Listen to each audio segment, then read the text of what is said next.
पक्षियों जल्दी चलो, हम सबको मिट्ठू महाराज ने अपने महल बुलाया है। चलो जल्दी। मीनू चिड़िया, मुझे तो बहुत चिंता होने लगी है। आखिर अचानक मिट्ठू महाराज ने हमें अपने महल क्यों बुलाया है? अरे कालू कौवे, तुम तो हमेशा ही डरते रहना। हमने कुछ गलत थोड़ी ना किया है, तो फिर चिंता किस बात की? अरे भाई बुलबुल बहन, कालू कौवे, तुम दोनों क्या बहस कर रहे हो? चलो भाई, मिट्ठू महाराज हमारा अपने महल में इंतजार कर रहे होंगे। फिर सब पक्षी मिट्टू महाराज के महल चले जाते हैं। पक्षियों, तुम सबका कब से इंतजार कर रहा था मैं। आखिर कहाँ रह गए थे सब? वो मिट्ठू महाराज, ये कालू कौवा और बुलबुल बहन आपस में बहस करने लगे, तो इसी वजह से थोड़ी सी देर हो गई।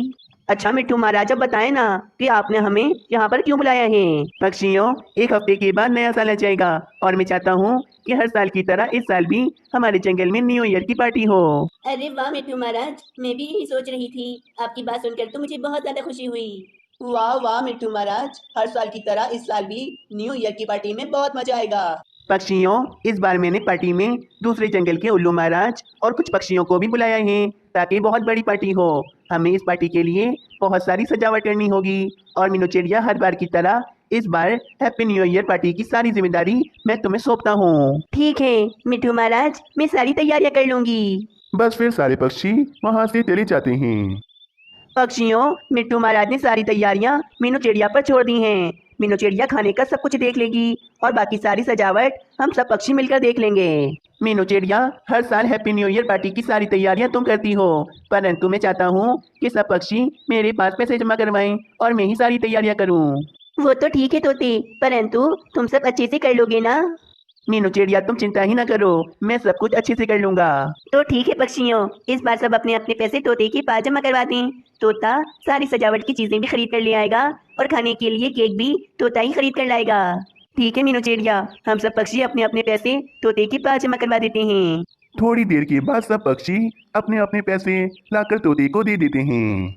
तोते चलो, सजावट के लिए लाइटें खरीद कर ले आते हैं और बाकी भी बहुत सारे काम पड़े हैं। अरे मीनू चिड़िया, अभी पूरा एक हफ्ता पड़ा है, हम सब कुछ कर लेंगे। अभी तो मैं आराम करने जा रहा हूँ। ये कहकर तोता वहां से चला जाता है और मीनू चिड़िया तोते की वजह से काफी ज्यादा परेशान हो जाती है। तोते ने शौक में आकर तो पार्टी की सारी जिम्मेदारी ले ली है, परंतु न जाने तोता ये सब कुछ कर पाएगा भी या नहीं। इसी तरह एक दिन और गुजर जाता है।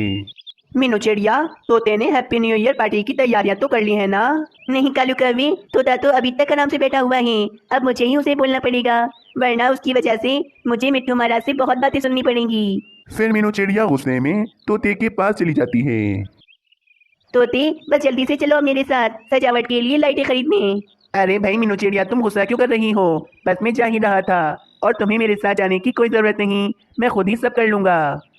इतना कहकर भी तोता वहां से चला जाता है। बस आज ही सारी तैयारियां कर ले तो अच्छा होगा, वरना बहुत बड़ी गड़बड़ भी हो सकती है। वहीं दूसरी तरफ तोता जल्दी जल्दी सजावट के लिए लाइटें खरीदने जा रहा होता है कि गलती से उसकी टक्कर बाजू चील से हो जाती है और वे दोनों आकर जमीन पर गिर जाते हैं। ओए माँ, तोते तुमने मुझे नीचे गिरा दिया। मैं जानती हूँ कि ये सब कुछ तुमने जानबूझकर किया है। मैं अब तुम्हें नहीं छोड़ूंगी। बाजू चील, इसमें सारी गलती तुम्हारी है। तुम सामने देखकर नहीं उड़ सकती थी, तुम्हारा भारी भरकम शरीर मेरे ऊपर गिर गया। तोते, एक तो गलती करते हो और ऊपर से मुझ पर ही इल्जाम लगा रहे हो। अब तो मैं तुम्हें नहीं छोड़ूंगी, तुम्हें खा जाऊंगी मैं। लगता है अब यहाँ से भाग नहीं होगा, वरना ये जालिम बाजू चील मुझे नहीं छोड़ेगी।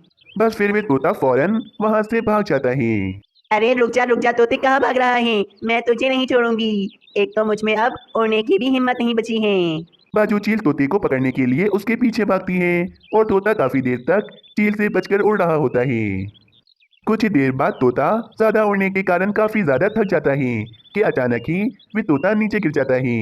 अरे ये तोता अचानक कहाँ गायब हो गया? अभी तो यही था, अब कहाँ ढूंढूं इसे मैं? बस फिर बाजू चील भी वहां से चली जाती है, परंतु तोता झाड़ियों में काफी बुरी तरह से फंसा हुआ था। हाय रे, अब मैं क्या करूं? मैं तो बहुत बुरी तरह से फंस गया हूँ झाड़ियों में। मुझे तो लाइटें भी खरीदने जाना था, अब मैं क्या करूं? तोता बहुत ज्यादा कोशिश करता है, परंतु वे कुछ नहीं कर पाता। वहीं दूसरी तरफ मीनू चिड़िया भी तोते का काफी देर से इंतजार कर रही होती है। अगली सुबह हो जाती है, लेकिन तोता तो अभी तक मीनू चिड़िया के पास लाइटें खरीद कर नहीं आया होता है। न जाने तोता कहाँ चला गया है। लाइटें लेने गया था तो इतना समय कैसे लग गया? न जाने कहाँ है वो। इसी तरह अगला दिन भी आ जाता है। मीनू चिड़िया के पास आहिस्ता आहिस्ता सब पक्षी आते हैं। मीनू चिड़िया, तोता जो लाइटें लेकर आया है वे हमें दे दो, हमें जंगल में सजावट करनी है। पक्षियों, तोता परसों से लाइटें खरीदने के लिए गया हुआ है, लेकिन ना जाने वे अभी तक वापस क्यों नहीं आया। क्या, अभी तक वापस नहीं आया? तोता आखिर कहाँ चला गया? मुझे तो बहुत ज्यादा चिंता होने लगी है अब। चलो मीनू चिड़िया, हम जग्गू पक्षी की लाइटों की दुकान पर चलते हैं और उससे ही पूछते हैं कि तोता लाइटें खरीद कर आखिर कहाँ गया है। फिर मीनू चिड़िया और कालू कौवा जग्गू पक्षी की लाइटों की दुकान पर चले जाते हैं। जग्गू भाई, परसों तोता तुम्हारे पास लाइटें खरीदने आया होगा, तो फिर वे लाइटें खरीद कर कहाँ चला गया? मेरे पास नहीं तो, मेरे पास तो तोता लाइटें खरीदने नहीं आया। क्या? तो फिर तोता कहाँ चला गया? अब तो मुझे बहुत ज्यादा चिंता होने लगी है। अब तो मिट्टू महाराज मुझे बहुत बातें सुनाएंगे।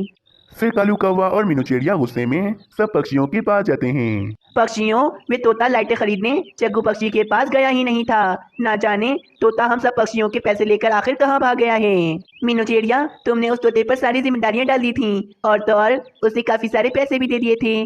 जब तो तोते ने हमें बेवकूफ बनाया और वे हम सबके पैसे लेकर भाग गया। मुझे तो ये चिंता हो रही है, जब ये बात मिट्टू महाराज को पता चलेगी तो वे हम सब पक्षियों पर कितना गुस्सा करेंगे। मीनू चिड़िया, अब तो हमारे पास इतने पैसे भी नहीं बचे हैं कि हम दोबारा से पैसे जमा करके लाइटें और काफी सारी सजावट की चीजें खरीद कर ला सकें। वैसे इसमें सारी गलती भी तुम्हारी है मीनू चिड़िया, अब तुम्हें ही हमें पैसे ला कर देने होंगे ताकि हम दोबारा से लाइटें और सजावट की चीजें खरीद सकें। बुलबुल बहन, मैं इतने पैसे कहाँ से लाऊंगी आखिर? मीनू चिड़िया, आप कहीं से भी पैसे जमा करो, क्योंकि अगर पार्टी नहीं हुई तो मिट्टू महाराज की बहुत ज्यादा बेइज्जती हो जाएगी। वहीं दूसरी तरफ तोता बड़ी ही मुश्किलों से झाड़ियों से बाहर आता है और फौरन लाइटें खरीदने चला जाता है।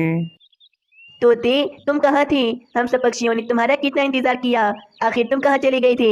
मीनू चिड़िया, मुझे माफ कर दो, बस तुम परेशान मत हो, मैं अब आ गया हूँ। ये देखो, लाइटें भी ले आया हूँ मैं। अच्छा तोते, ये तो बताओ कि आखिर इतने दिनों से तुम कहाँ थे? फिर तोता सारी बात पक्षियों को बताने लगता है।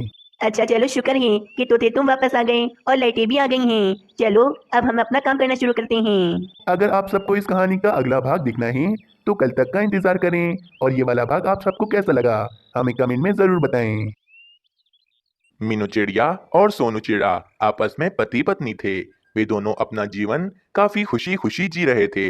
मीनू चिड़िया और सोनू चिड़े ने अपना एक छोटा सा घर बनाया था जिसमें वे खुशी खुशी रहते थे। या सुबह हो गई है, मैं भोजन जमा करने के लिए जा रहा हूँ। तुम घर को अकेला छोड़कर कहीं पर भी मत जाना। तुम्हें तो पता है ना कि कालू कौवा और रानी कौवी पक्षियों के घरों से चोरियां करते हैं, इसीलिए तुम घर को अकेला छोड़कर मत जाना।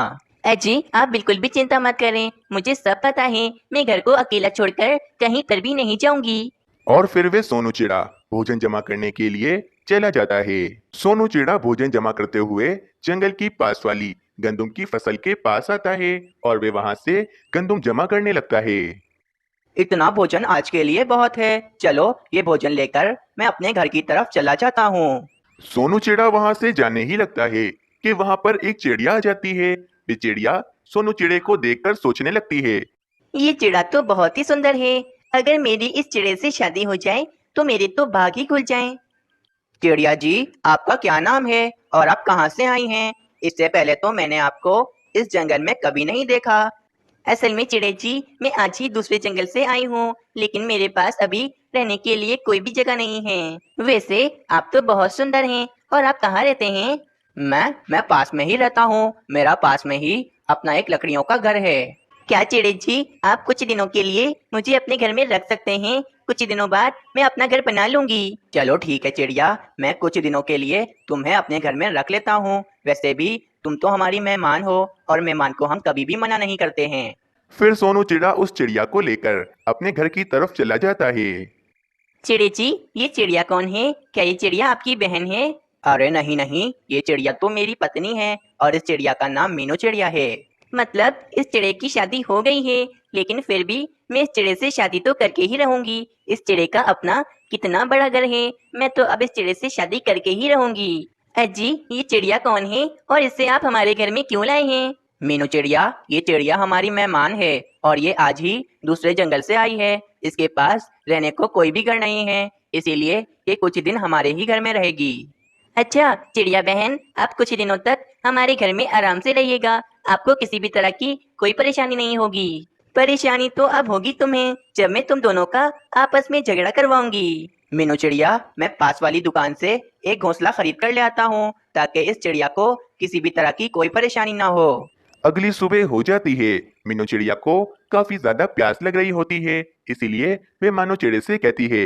अजी, मुझे बहुत जोरों से प्यास लग रही है, मैं नदी से पानी पी कर आती हूँ। और फिर ये कहकर मीनू चिड़िया नदी से पानी पीने के लिए चली जाती है। चिड़े जी, मैं भी चलती हूँ, मुझे अपने घर के लिए लकड़ियाँ जमा करनी हैं। ये कहकर वे चिड़िया भी वहां से चली जाती है। मीनू चिड़िया नदी के पास आती है और नदी से ठंडा ठंडा पानी पीने लगती है। दूसरी तरफ वे चिड़िया जंगल के मानो चिड़े के पास आती है और मानो चिड़े से कहती है। चिड़े जी, मीनू चिड़िया को आपसे कुछ काम है, मीनू चिड़िया आपको बुला रही है, आप फौरन मीनू चिड़िया के पास चले जाएं। अरे पर मीनू चिड़िया है कहाँ, ये तो बताओ मुझे। मीनू चिड़िया नदी के पास बैठी है, आप फौरन मीनू चिड़िया के पास चले जाएं। और फिर मानो चिड़ा फौरन नदी की तरफ चला जाता है और वे चिड़िया घर की तरफ चली जाती है। चिड़े जी, मैं जो अभी देख कर आ रही हूँ ना, वे मैं आपको बता भी नहीं सकती हूँ। बाप रे बाप, मैं आपको कैसे बताऊँ। तुमने ऐसा क्या देख लिया जो तुम मुझे बता भी नहीं सकती हो? बताओ बताओ, तुमने ऐसा क्या देखा है? आपकी पत्नी मीनू चिड़िया नदी के पास पानी पीने गई थी, लेकिन पानी पीना तो सिर्फ और सिर्फ एक बहाना था। वे तो नदी के पास एक चिड़े से मिलने गई है, मैं अभी खुद देख कर आ रही हूँ। वे मीनू चिड़िया उस चिड़े से काफी देर से बातें कर रही है। मुझे तो लगता है कि मीनू चिड़िया का उस चिड़े के साथ कोई लफड़ा चल रहा है। लफड़ा? ये तुम क्या कह रही हो चिड़िया? ऐसा नहीं हो सकता है, मीनू चिड़िया ऐसी नहीं है। अगर तुम्हें मेरी बातों पर यकीन नहीं है तो चलो मेरे साथ, मैं तुम्हें अभी दिखाती हूँ। फिर वे चिड़िया सोनू चिड़े को लेकर नदी के पास चली जाती है। आपकी पत्नी उस चिड़े से कितने मजे से बातें कर रही है, अब बोले। मुझे तो यकीन नहीं हो रहा कि मीनू चिड़िया ऐसा भी कर सकती है। मैं अभी मीनू चिड़िया को बताता हूँ। और फिर सोनू चिड़ा गुस्से में मीनू चिड़िया के पास जाता है। मीनू चिड़िया, तुम यहाँ पानी पीने आई थी ना, तो तुम यहाँ बैठकर इस चिड़े से बातें क्या कर रही हो? चलो घर। अजी, पर आप इतने गुस्से में क्यों हैं? आखिर क्या हुआ है? तुम घर तो चलो, मैं तुम्हें बताता हूँ कि क्या हुआ है। फिर सोनू चिड़ा गुस्से में मीनू चिड़िया को लेकर घर की तरफ चला जाता है। मीनू चिड़िया, मैं जान चुका हूँ कि तुम्हारा उस चिड़े के साथ कोई लफड़ा चल रहा है। मैंने सोच लिया है कि आज के बाद तुम मेरे घर में नहीं रहोगी। चलो निकल जाओ मेरे घर से। अजी, ये आप क्या कह रहे हैं? मेरा उस चिड़े से कोई लफड़ा नहीं चल रहा है, आप बिला वजह मुझ पर इल्जाम लगा रहे हैं। कोई इल्जाम नहीं लगा रहे तुम पर, जो सच है बस वही तुम्हें बता रहे हैं। चिड़े जी ने कह दिया ना कि तुम इस घर से निकल जाओ, मतलब निकल जाओ। निकल जाओ मेरे घर से और कभी भी वापस मेरे घर में मत आना। बेचारी मीनू चिड़िया बहुत ज्यादा उदास हो जाती है और वे अपने मैके चली जाती है। फिर कुछ दिन ऐसे ही बीत जाते हैं। एक दिन वे चिड़िया सोनू चिड़े से कहती है। चिड़े जी, मैं क्या कहती हूँ, अब हम दोनों को शादी कर लेनी चाहिए, क्योंकि मैं आपको बहुत पसंद करती हूँ। फिर अगले दिन सोनू चिड़ा और वे चिड़िया शादी कर लेते हैं। दिन ऐसे ही गुजरते जाते हैं। एक दिन उस जंगल में एक बहुत ही अमीर चिड़ा आता है। वे चिड़ा तो बहुत ही ज्यादा सुंदर होता है और ये बात उस चिड़िया तक भी पहुंच जाती है कि जंगल में एक बहुत ही सुंदर चिड़ा रहने के लिए आया है। वे चिड़िया फौरन उस चिड़े से मिलने के लिए चली जाती है। चिड़े जी, आप तो बहुत सुंदर हैं और आप तो बहुत ज्यादा अमीर भी हैं। आप कहाँ से आए हैं? मैं बहुत दूर से आया हूँ, लेकिन मैंने सोच लिया है कि आज से मैं इसी जंगल में रहूंगा, क्योंकि ये जंगल बहुत ही सुंदर है। चिड़े जी, आप इतने अमीर हैं, फिर भी आप अकेले रहते हैं, आप शादी क्यों नहीं कर लेते? मैं शादी तो कर लूं, लेकिन मुझे शादी के लिए अभी तक कोई अच्छी चिड़िया नहीं मिली जिससे मैं शादी करूं। चिड़े जी, आप मुझसे शादी कर लें, मैं बहुत अच्छी चिड़िया हूँ। तुमसे शादी कर लूं, लेकिन चिड़िया तुम्हारी शादी तो सोनू चिड़े के साथ हुई है ना। चिड़े जी, मैं आपको क्या बताऊं, मानो चिड़ा मुझे बहुत मारता है, मैं अब उसके साथ और नहीं रहना चाहती हूँ। आप मुझसे शादी कर लें ताकि मैं आपके घर में आराम से रहूं। ठीक है चिड़िया, मैं तुमसे शादी करने के लिए तैयार हूँ, लेकिन तुम जाके सोनू चिड़े को ये बता दो कि तुम अब से उस सोनू चिड़े के साथ नहीं रहोगी। और फिर वे चिड़िया सोनू चिड़े के पास उसके घर की तरफ चली जाती है। तुम कहाँ गई थी? मैं तुम्हारा कब से इंतजार कर रहा था। बताओ तुम कहाँ गई थी? जंगल में जो अमीर चिड़ा रहने के लिए आया है, मैं उससे मिलने के लिए गई थी और मैं अब उससे शादी कर रही हूँ। मैंने सोच लिया है कि अब से मैं तुम्हारे साथ कभी नहीं रहूंगी। क्या? लेकिन तुम ऐसा कैसे कर सकती हो? तुम मुझे छोड़कर आखिर क्यों जा रही हो? क्योंकि वे चिड़ा बहुत अमीर है, इसीलिए मैं उससे शादी कर लूंगी। तुम रहो अब अपनी उस मीनू चिड़िया के साथ ही। वैसे भी मैंने बेचारी मीनू चिड़िया पर इल्जाम लगाया था। बेचारी मीनू चिड़िया का उस मानो चिड़े से कोई भी चक्कर नहीं चल रहा था। ये बात सुनकर सोनू चिड़ा तो बहुत ज्यादा हैरान होता है और उसे अपने आप पर बहुत ही गुस्सा आता है कि उसने ये सब कुछ क्या कर दिया। और फिर वे चिड़िया भी सोनू चिड़े को छोड़कर हमेशा हमेशा के लिए चली जाती है। मैं मीनू चिड़िया के पास जाऊंगा और मीनू चिड़िया से माफी मांगकर उसे वापस अपने घर में ले आऊंगा। अगले दिन सोनू चिड़ा मीनू चिड़िया से माफी मांगकर उसे अपने घर में वापस ले आता है और मीनू चिड़िया और सोनू चिड़ा खुशी खुशी रहने लगते हैं। दूसरी तरफ वे अमीर चिड़ा और वे चिड़िया जंगल से बाहर घूमने के लिए आए हुए होते हैं। वे थक हार कर एक पहाड़ पर आकर बैठ जाते हैं कि इतने में वहां पर एक जालिम चील आ जाती है।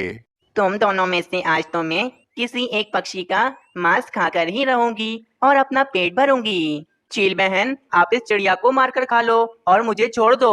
अजी, आप ये क्या कह रहे हैं? अगर इस चील ने मुझे मारकर खा लिया तो आप किसके साथ रहेंगे? तुम बिल्कुल भी चिंता मत करो चिड़िया, मैं दूसरी शादी कर लूंगा। चील बहन, आप इस चिड़िया को मारकर खा लो। और फिर वे चील उस चिड़िया को मारकर खाने लगती है और उस चिड़िया का वहीं पर ही काम तमाम हो जाता है और वे अमीर चिड़ा उस चील से डरकर वहां से भाग जाता है। इस कहानी से हमें ये सीख मिलती है कि जैसी करनी वैसी भरनी। हम जैसा दूसरों के साथ करेंगे हमें एक ना एक दिन वैसा ही भरना पड़ेगा।